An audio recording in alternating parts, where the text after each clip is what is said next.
네, 안녕하세요. Z세대는 대체 왜 저렇게 일하는 걸까? 지멋대로 일하기 발표 시작하겠습니다. 네, 여러분 한번 상상을 해보세요. 여러분이 일하는 팀에 신입사원이 들어왔습니다. 이 신입은요, 9시 딱 맞춰서 사무실 문을 열고 출근을 하고요. 근무 중에는 항상 이 에어팟을 꽂고 있느라 여러분이 묻는 질문을 한 번에 알아듣는 법이 없습니다. 맡은 일은 열심히 하려는 의지도 없이 대충 하면서 맨날 시계만 쳐다보다가 6시 땡 치면 하던 일은 나 몰라라 전부 두고 사무실을 떠나기에 급급합니다. 시종일관 유보적이고 수동적인 태도만 보여주던 이 신입은 이제 좀 적응은 했으려나 싶을 즈음에 1년을 채우지 못하고 다른 회사로 이직을 해버리고 맙니다. 이 이야기가 어떻게 들리시나요? 아마도 요즘 회사들이 신입사원을 뽑을 때 가장 두려워하는 상황이 아닐까 싶은데요. 구직 플랫폼 사람이네 500개 기업 조사 결과에 따르면요. 기업의 49.2%는 MZ세대의 조기 퇴사 비율이 높다고 응답했습니다. 그리고 기업은 그 이유로 MZ세대가 개인의 만족이 훨씬 중요한 세대라서 또 이전 세대보다 참을성이 부족해서 등을 뽑았다고 하는데요. 여러분은 이 의견에 어느 정도 동의가 되시나요? 오늘 여러분들 앞에 Z세대의 이야기를 전하기 위해서 이 자리에 선 입장에서 저희는 조금 억울하다는 말을 하고 싶어요. 누구보다 Z세대를 이해하고 싶을 여러분들께 오늘은 저희의 이야기를 들려드리려고 합니다. 저부터 시작해 볼게요. 방금 억울하다고 말했지만 사실 최근에 기업에서 Z세대와 기성세대 간의 갈등이 빈번한 것도 사실이죠.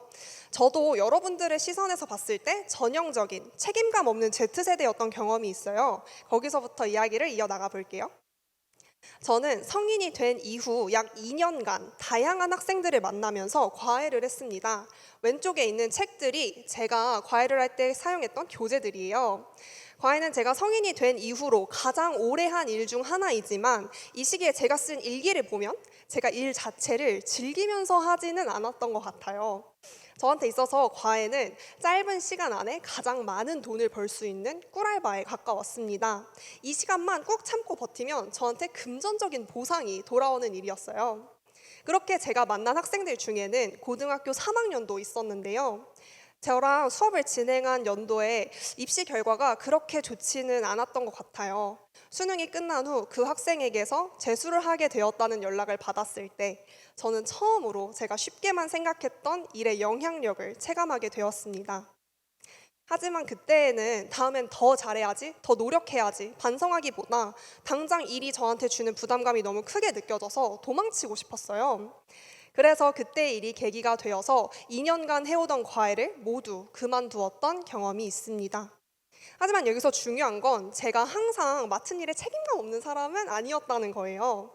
작년에는 화장품 회사에서 처음으로 인턴을 했었는데 이때에는 과외를 할 때와는 다르게 제가 맡은 일을 열심히 또 잘 해내고 싶다는 열정이 넘쳤습니다. 저한테 있어서 과외와 인턴은 뭐가 그렇게 달랐던 걸까요?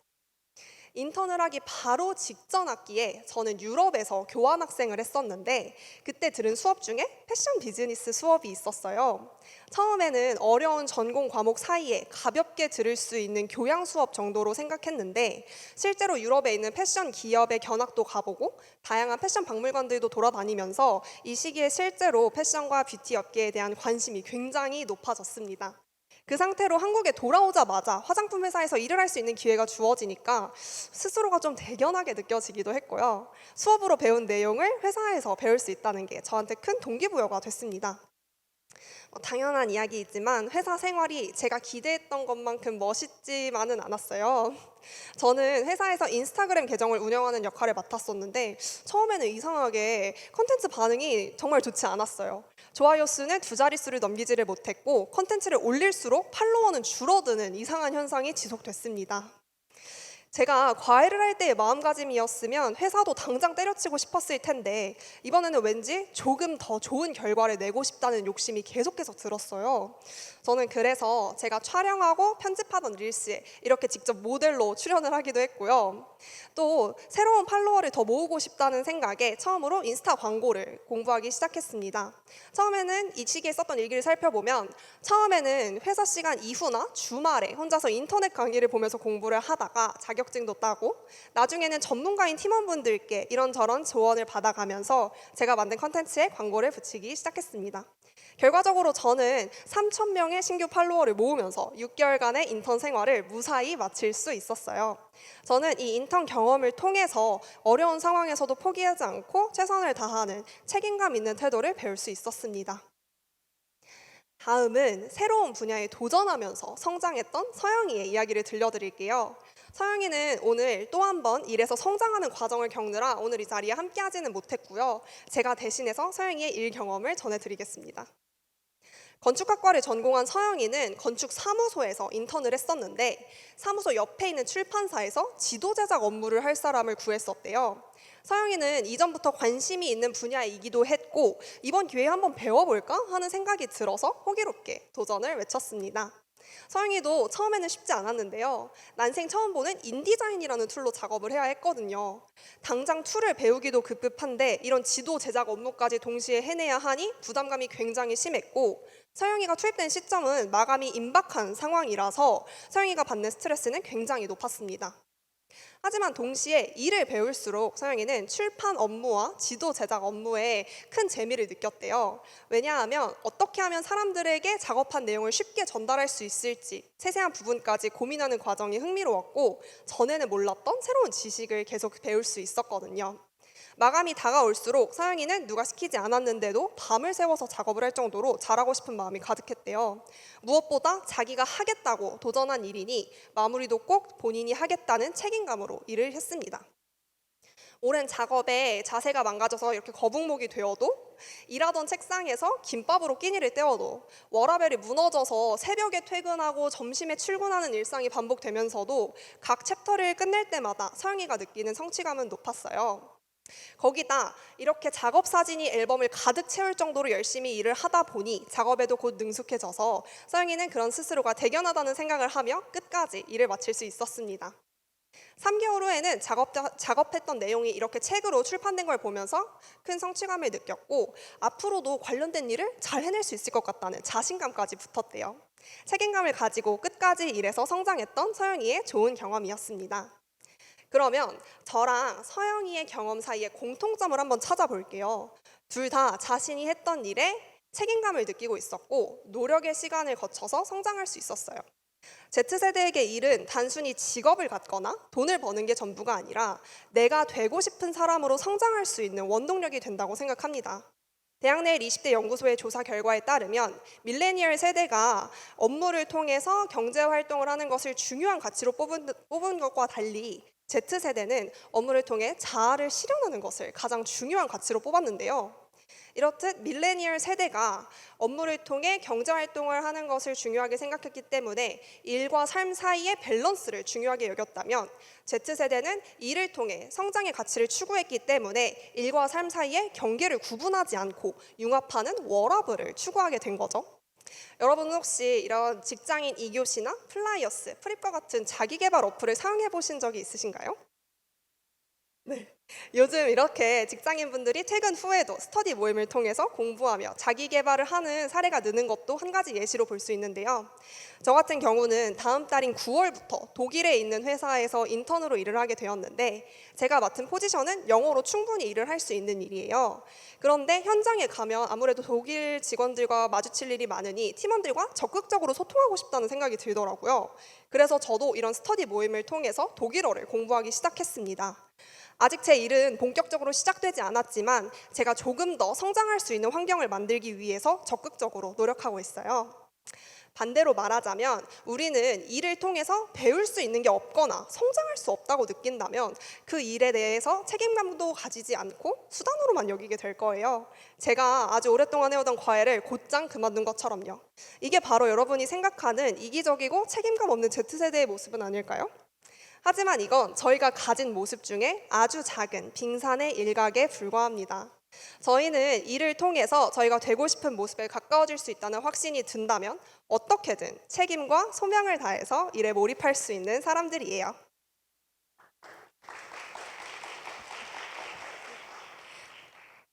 네, 한편 요즘 Z세대가 이기적이고 또 자기 개인사밖에 모른다는 편견이 만연한데요. 저희는 이러한 편견에 대해서도 또 한번 반박을 해보고자 합니다. Z세대가 일을 할 때 이기적으로만 군다는 생각은 사실 크나큰 오해입니다. Z세대는 일을 하는 과정에서 타인과의 협업과 소통이 얼마나 중요한지 잘 이해하고 있어요. 그 예시로 제 이야기를 한번 해볼 건데요. 아마 이 이야기는 저만의 이야기는 아닐 것입니다. 여러분들께서도 학창시절에 한 번쯤은 해봤을 바로 동아리에 관한 내용입니다. 저는 고등학생 시절 갑자기 학교 운동장에서 이 삐라를 보고는 북한학에 관심을 가진 적이 있어요. 제가 박물관에서나 기사로만 접하던 거를 제 두 눈으로 확인하니까 너무 신기하고 또 어이가 없는 거예요. 그래서 본격적으로 북한학을 공부해봐야겠다고 마음을 먹었습니다. 근데 문제가 생겼어요. 이거를 혼자서 하려니까 뭔가 엄두가 안 나는 거예요. 같이 공부하고 활동을 같이 할 친구가 있으면 좋겠다라는 생각을 했습니다. 협업의 필요성을 절감했던 거죠. 그렇게 저는 평양냉면 전문가 친구, 또 집이 개성에서 직선상 19km 떨어진 파주 문산읍 거주자 친구, 그리고 북한 과자 먹방을 정말 즐겨보던 친구, 이렇게 3명을 모아와서 동아리 최소 인원을 충족시켰습니다. 근데 또 문제가 생겼어요. 이게 동아리가 정식 동아리로 승인을 받으려면 지도 선생님이 필요하다는 거예요. 그래가지고 제가 3번의 거절 끝에 4번째 시도만에 성공해서 이렇게 한국지리 선생님을 동아리 지도 선생님으로 모셔오게 되었습니다. 그리고 저는 이렇게 우여곡절 끝에 결성한 동아리에서 제가 관심 있는 것뿐만이 아니라 몰랐던 것까지 정말 폭넓게 배우고 성장할 수 있었어요. 저는 북한학 안에서도 북한 지리에 관심이 많은 편이었는데요. 제 친구들은 북한 정치, 경제, 외교 같은 거에 더 관심이 많았기 때문에 서로 잘 아는 부분 이렇게 치유를 해주고, 또 만약에 잘 모르는 게 있으면 서로 보충을 해주면서 이렇게 같이 성장할 수 있었습니다. 그리고 저는 이 동아리에서의 활동을 통해서 소통의 중요성도 깨달을 수 있었습니다. 다음과 같은 사례가 있었어요. 저와 제 친구들은 통일한국의 도시체계를 개편해보자 라는 주제를 가지고 모의 국무회의를 진행해 본 적이 있었는데요. 이때 저는 국토부 장관 역할을 맡게 되었습니다. 그리고 이런 정책을 하나 발의를 했어요. 이렇게 신의주랑 나진 구간을 하나로 연결하고, 또 경의선이랑 동해선 거기 DMZ 구간에 끊긴 데를 연결해서 한반도 전체를 서울 지하철 2호선 마냥 하나의 거대한 순환선으로 개편해보는 건 어때? 라는 정책을 제안했는데요. 가만히 듣고 있던 제 경제부총리 역할을 했던 제 친구가 저한테 이런 말을 합니다. 기경아, 그 다 좋은데 너 그 말의 비용적 근거는 생각해봤어? 라는 거예요. 저는 끊긴 것만 연결하면 되는 거 아니야? 라고 생각했는데, 제 친구의 말에 따르면 이 북한과 남한의 표준철도 너비 규격 그리고 인장강도 규격이 너무 달라서 이거는 끊긴 것만 연결한다고 되는 게 아니라는 거예요. 제가 그 말을 듣는 순간 머리에 갑자기 종이 땡 하고 울리는 느낌이 들더니, 아, 내가 이걸 놓쳤구나 싶었습니다. 친구의 말에 동의가 되더라고요. 근데 이거는 저만 그런 건 아니었어요. 제 친구들한테 제가 얘기를 할 때도 누구누구야, 이거는 좀 근거가 부족한 것 같아. 이거는 좀 다시 찾아보는 게 어때? 라고 얘기를 했을 때 그게 충분한 논리가 뒷받침된다면 다들 자신의 잘못을 깨닫고는 저의 의견에 동의를 하곤 했어요. 이는 Z세대가 타인의 조언을 듣기 싫어하고 또 자기 고집밖에 부릴 줄 모른다는 그런 세간의 편견과는 다른 양상을 보입니다. 네, 이렇게 저는 동아리에서의 활동을 통해 나의 생각에 타인의 시선을 더하는 작업이 얼마나 가치 있는 일인지 깨달았습니다. 덕분에 앞으로 타자와 교류하는 과정에서 최대한 내가 놓친 게 무엇인지를 파악하고 최대한 남으로부터 많이 배우려는 그런 시도를 할 수 있었어요. 그뿐만이 아니었습니다. 나의 흥미와 주도성을 잘 드러내고 발전시킬 수 있는 요건 중 하나가 타자와의 올바른 협업과 소통이라는 것을 잘 이해할 수 있었습니다.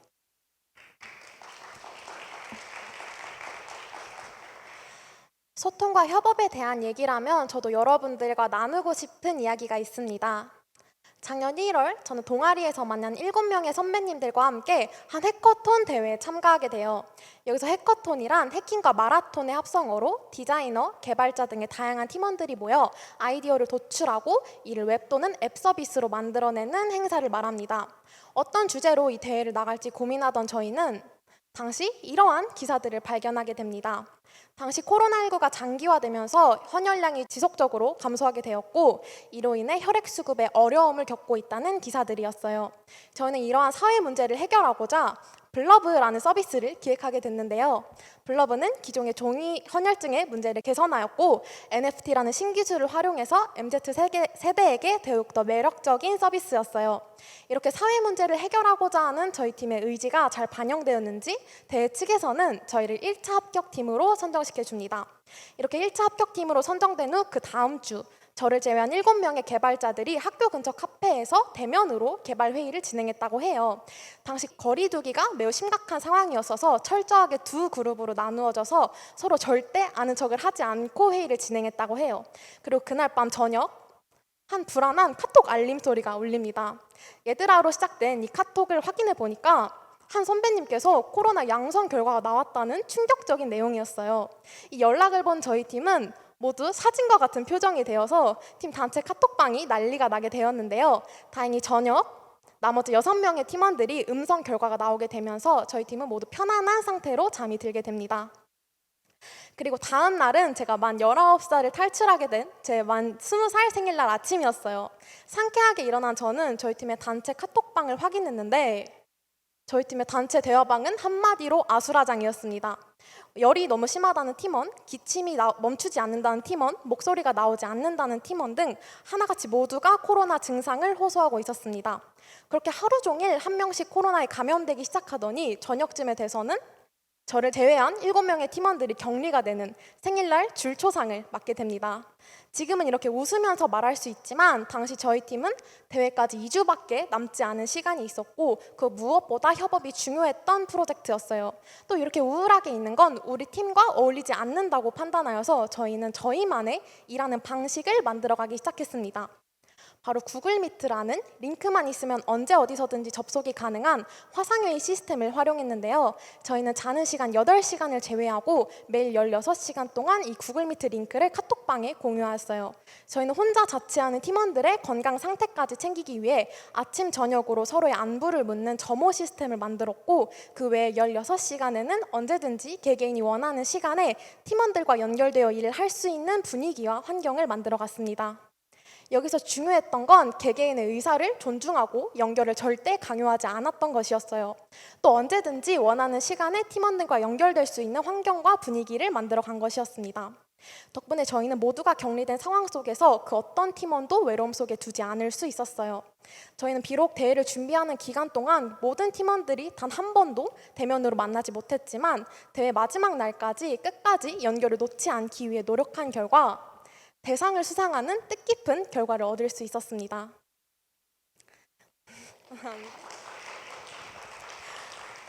앞서 기경 언니의 사례를 통해 알 수 있듯이 Z세대는 자신의 성장을 중요시 여기는 만큼 타인과 소통을 통해 함께 성장하는 것 또한 중요시 여긴다는 것을 알 수 있었어요. 또 저의 사례를 통해 디지털 네이티브로서 시공간적 제약이 줄어든 만큼 언제 어디서든 타인과 연결되어 일하는 것에도 익숙하다는 것을 알 수 있었습니다. 이는 저명한 인류학자인 로버타 카츠의 책에서도 확인할 수 있는데요. 그는 Z세대가 협업과 소통에 부정적으로 반응한다는 사회적 편견에 대해 Z세대는 매우 공동체 중심적이며 타인을 돌보는 세대라고 반박합니다. 그가 말하는 Z세대는 공감에 익숙하고 자신의 목소리를 내는 것에 적극적인 세대입니다. 때문에 수평적 관계만 보장된다면 그 어떤 세대보다 적극적으로 협업에 참여할 수 있는 것이죠. 그렇지만 Z세대 협업을 이끌어내려면 협업의 목적은 명확해야 하고 협업의 방식은 달라져야 합니다. 저도 기경 언니도 협업을 하는 과정 속에서 팀원들에게 연결을 강요하지 않고 개개인의 자발적인 참여를 존중하였습니다. 또 그렇게 서로에게서 배우는 과정을 통해서 더욱더 크게 성장할 수 있는 계기가 되었습니다. 여기서 우리는 협업이 상급자의 강요가 아닌 개인의 자발적인 참여를 바탕으로 한 자율성을 통해 이루어져야 한다는 것을 알 수 있었어요. 또 협업에 따른 성과는 어떻게 측정되는지, 구성원들이 협업을 함으로써 어떤 측면의 성장이 가능한지, 또 보상은 어떤 방식으로 돌아가는지 정확하게 팀원들에게 명시하는 것 또한 Z세대 구성원들의 협업을 이끌어내는 데 중요한 요소가 될 것입니다. 네, 지금까지 저희가 했던 이야기를 종합해보면 Z세대는 단순히 직장에 들어가는 것만을 목표로 삼지 않습니다. Z세대에게 일이란 소명을 이루기에 노력하는 과정이자 자아 실현의 수단입니다. 또 세간의 오해와는 달리 Z세대는 집단 내 소속감을 중시하고 또 주도적으로 일할 수 있는 그런 세대예요. 그렇다면 왜 그 많은 Z세대들이 대거 이직 및 퇴사를 감행하는 걸까요? Z세대의 소명이란 시간적, 금전적 이익을 재고 따지는 생업이 아닙니다. 나라는 사람을 발견하고 이해하는 자아 실현의 여정으로서의 직업입니다. 그렇기 때문에 Z세대는 직업을 통해 성장하는 것을 원합니다. 기성세대는 Z세대가 책임감이 없다고 표현합니다. 하지만 위와 같은 관점에서 본다면 Z세대는 자신에게 필요한 정보를 적극적으로 활용할 줄 알며 또 자기 발전에 필요한 환경을 찾아 나서는 주도성 또한 갖고 있어요. 그렇다면 이 Z세대의 주도성을 이직이 아닌 회사에서의 태도로 만들고 싶다면 어떻게 해야 될까요? 다음과 같은 방법들을 생각해 볼 수 있습니다. 우선 첫 번째로 본인의 관심 분야에 맞는 업무를 배정한다던가 또 일에 대한 투자가 나에 대한 투자로 이어진다는 인식을 제고한다던가 노력의 성과가 결과물로서 남는 업무를 준다던가 팀원의 전문성을 인정하는 동시에 자유롭게 의견을 나누는 수평적인 조직 문화를 만든다던가 마지막으로 개인을 존중하고 연결을 강요하지 않는 동시에 자유로운 협업을 장려하는 그런 업무 분위기를 만든다. 이런 방식을 들 수 있겠습니다. 이러한 방식이 뒷받침된다면 회사와 Z세대가 진심으로 소통하며 일할 수 있을 것입니다. Z세대 신입사원 1000명을 대상으로 연봉, 환경, 발전 가능성 등 사내 문화와 환경에 있어서 우선순위에 대한 내용을 조사했던 적이 있어요. 이때 신입사원의 28.7%가 다른 조건이 만족스럽다면 가장 먼저 포기할 수 있는 것으로 연봉을 꼽았다고 해요. 예를 들면 내가 하고 싶은 일을 하고 연봉이 3,500만 원인 곳과 하기 싫은 일을 하고 연봉이 4천만 원인 곳이 있을 때 생각보다 많은 사람들이 전자를 택할 것이라는 겁니다. 이렇듯 원하는 일을 하며 발전할 수 있는 환경, 또 개인을 존중하는 동시에 자유로운 협업을 장려하는 분위기를 만든다면 회사와 Z세대가 함께 성장할 수 있을 것입니다. 이상으로 발표를 마치겠습니다. 감사합니다.